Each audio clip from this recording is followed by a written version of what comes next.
Xo'p, qizlar, yubkalarimizni obzor qilaman. Yana pirillab qolyapti telefonim. Xullas, mana yubkalarni ko'rsataman. O'quvchilarga, o'qituvchilarga juda ham qulay, chiroyli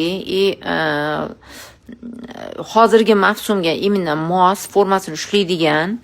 Endi men bitta sviter bilan kiyib ko'rdimda, sviterim ustidan katta palantin tashladim, sharf, chunki men yopishtirgani uchun. Lekin buni ko'rsatmoqchi emasman, yubkani ko'rsatmoqchiman.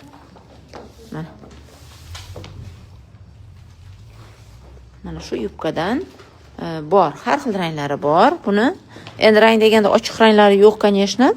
To'qroq ranglari bor. Hozir mana bundan. Bu qorasi, mana. Xuddi shuni qorasi hozir. Mana qilay. Mana. Qorasi, ustimdagi temno-siniy shekilli yana qanaqadir ranglari bor.